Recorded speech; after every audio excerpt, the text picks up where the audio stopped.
Здорово, танкисты, всем привет, с вами Серега, с вами Индомит. Сегодня у нас очередной обзор танков наших любимых мир танков от Листа Гейм. Сегодня у нас на обзоре средний советский танк 10-го левела, да, К-91. Кусок, где, ну не знаю чего, сегодня разберемся. Вот. И прежде чем начнем обзор по К-91, конечно же, прожимайте лайк под видео и подписывайтесь на канал, если до сих пор это не сделали. Ну а мы с вами начинаем. И начинаем, конечно же, с бронирования данной тачки. Погнали. Итак, коллижен модель нашего К-91. Ну и давайте смотреть. С корпуса начнем. НЛД 161 нас сюда пробивает 8 и 9 левела. Да, обычным типом снаряда. ВЛД нас сюда пробивает 8 и 9 левела обычным типом снаряда. Я даже не говорю про десятки вообще. Вот, есть рикошетная часть, это тоненькая полосочка, вот, а мы, кстати, надгусечные полки можем забрасывать, ну, там, правда, 244, но какая-то, ну, десятки все будут пробивать обычным типом снаряда, а вот девятки, восьмерки, возможно, нужна голда, в надгусечную полку прям вот сюда бить. Башня у нас такая полусферическая, маска орудия у нас крепкая, да, 400 там, но есть вот местами щели в 200, даже в 100, ну, там рикошет, ладно, 200-500, вот куда попадешь. Дальше, вокруг маски 265, ну что такое, да, против обычного, типа, снаряда голдой бьется уже.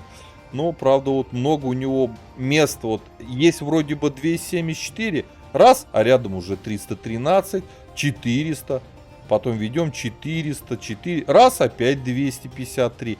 Короче, тут хрен разберешься, куда этому танку стрелять, но куда точно может стрелять, это вот в этот лючок 215 и вот этот лючок, только не в верхнюю часть, а вот в эту башню. И здесь у нас 266, 256, голдой можно очень даже неплохо пробивать. Боковое бронирование 60, закаточка 40, может танковать, да не, лучше на не стоит. Здесь еще надгу... Нет, лучше на этом танке не танковать от борта, это факт. А пушечки, пушечка у нас 10 левела, 100 миллиметровка, вот, 320 альфа, ребят, 10 левел, а у нас 320 альфа, да. 420 на фугасе, 276 пробитие на основном, 330 на голде, с пробитием все ровно, 6,3 заряжается у нас пушечка, 3000 ДПМ, да, 0,33 точность, и это на стоке можно улучшить, 1,7 время сведения. С точки зрения пушки, пробитие на основном, на голдовом снаряде, заряжается пушка, ДПМ нищеватый, конечно, но что ж поделать, ой, ДПМ. Альфат, ну что говорит 320 для десятки, шучу. Вот, точность, хорошее сведение, все, в целом пушка неплохая, да. По полевой модернизации во втором блоке легкосплавные узлы крепления, в четвертом плавающий прицел, в пятом антибликовую маскировку фар, в шестом берем на обзор, в седьмом берем настройку механизма прицеливания, в восьмом настройка ком. Да, улучшаем себе немного еще подвижность, тем более, что можем себе это позволить за счет вот электропривода, да, скорости сведения мы потеряем 5%. Ничего страшного, у нас так сведение просто ультра хорошее. Так, ребята, по оборудованию рекомендую поставить вентиль, просветленку и досел. По снарядам основной у нас подкалиберный снаряд. У нас скорость полета 1700, самая большая, самая быстрая скорость полета снаряда в игре, по-моему. Вот голда у нас, кстати, летит 950, фугасы 800. То есть и голда, и, ну, камули и фугасы посредственная скорость. В 2 раза практически меньше, чем основной подкалибер. Вот такая вот странность. По снаряжению ремка, аптечка, автоматический огнетушитель. Вот, 4 члена экипажа, перки наблюдаете перед собой в табличке. Ребят, по плюсам и минусам машины. У нас сумасшедшая скорость полета снаряда основного, да. Ну, кстати, остальные летят посредственно. Это касаемо огневой мощи, да. У нас хорошее пробитие, что на основном, что на голдовом снаряде, и это факт. У нас комфортное время сведения пушки. У нас отличная точность. Быстро пушка заряжает с ДПМ там 3600, 3700. Все круто.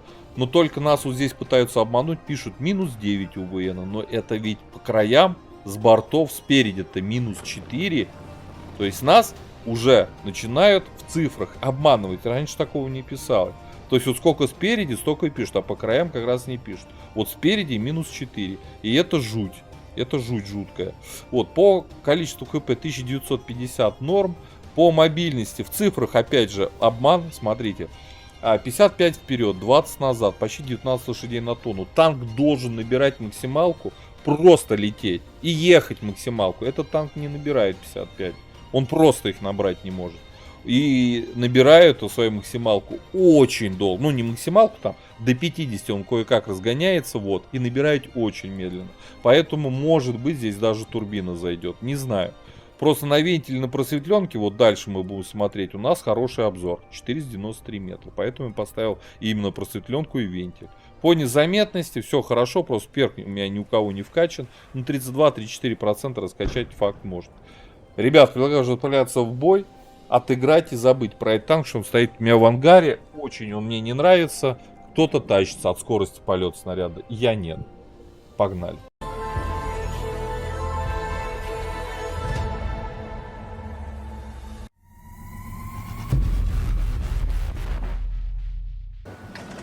Так, господа, обзор боем К-91. СТ-шка советская 10-го левела. Заднее расположение башни. Самая хреновая конченая ветка в игре из всех танков вообще. И этот танк на самом деле не исключение. Вот. Что я хотел сказать.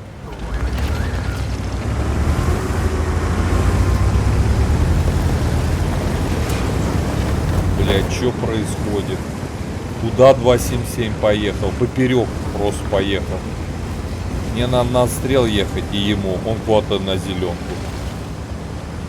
Просто невообразимое говно.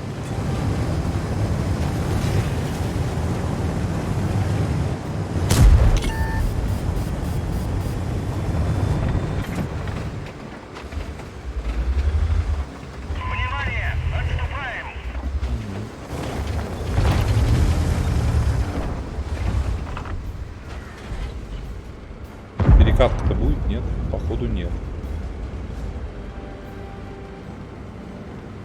Или будет? Будет. Хорошо. Но это не перекатка.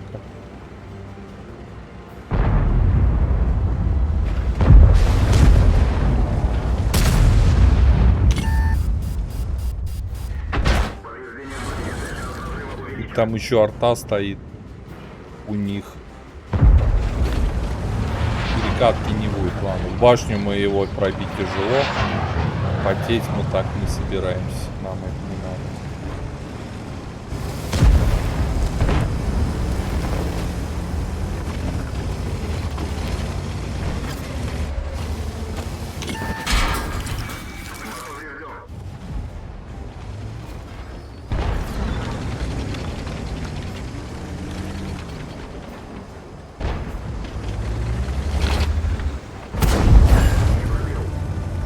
Я специально за столбом стою, чтобы арта мне не набрасывала.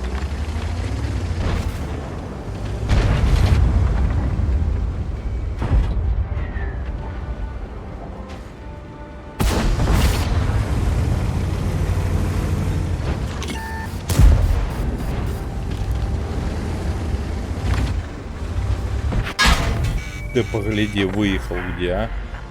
Задротище на Е100.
Да, арта лютует просто.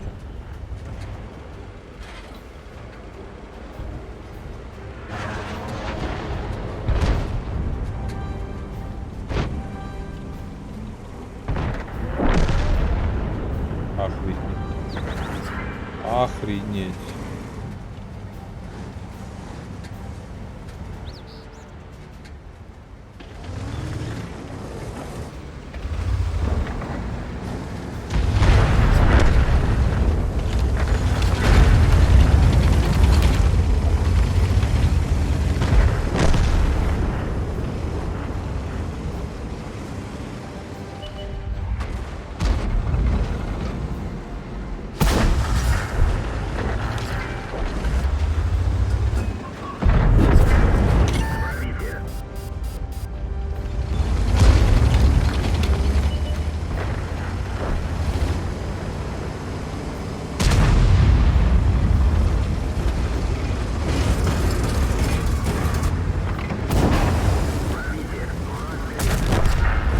Все, подожгли. Но очень сложный в реализации танк. Очень. Невероятно сложно. Так, а Яга как стоит? Куда стволом? Можно ее как-то разрядить, я не знаю. Какой Яга делась? Очень интересно. Вот она.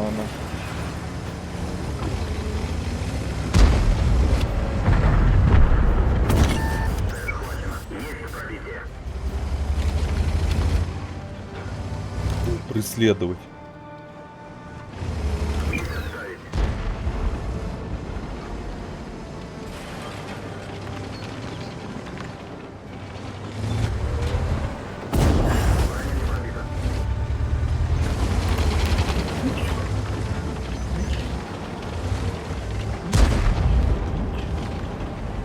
Мы в домике.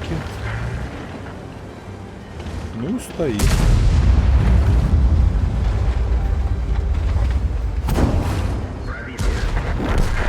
Все, дожрали. 3К сделали, ребята, больше не получилось. В этом бою на фланге тяжелых танков. Реально сложная техника в реализации. У военных нету. Ничего этого танка нету. Хорошего, да. Даже подвижности нормальной нет. По пятибалльной системе 3. Ни с плюсом, ни с минусом, просто тройку. Такой на тройку танк. Вот, а по оборудованию, думаю, вероятно, ему нужна все-таки даже, наверное, не вентилятор, а турбина, потому что танк ни хрена не едет. Вот, это второе. Ребят, у кого есть К-91 СТ в ангаре, пишите свои комментарии, как вам этот агрегат в целом, какой вы используете оборудование, как по мне, кусок дерьма лютого. Вот, ставьте лайки, подписывайтесь на канал. Я вам говорю, до скорых встреч, пока. Товарищи танкисты, все больше и больше людей товары приобретают на различных маркетплейсах. Я вам хочу порекомендовать Яндекс.Маркет. Сейчас Яндекс предлагает большое количество товаров со скидкой до 70%. Это товары для дома, разная микроэлектроника, товары для детей. Также я для вас сделал витрину блогера, на которой подобрал различные компьютерные комплектующие, игровые ноутбуки и все необходимое для любого геймера.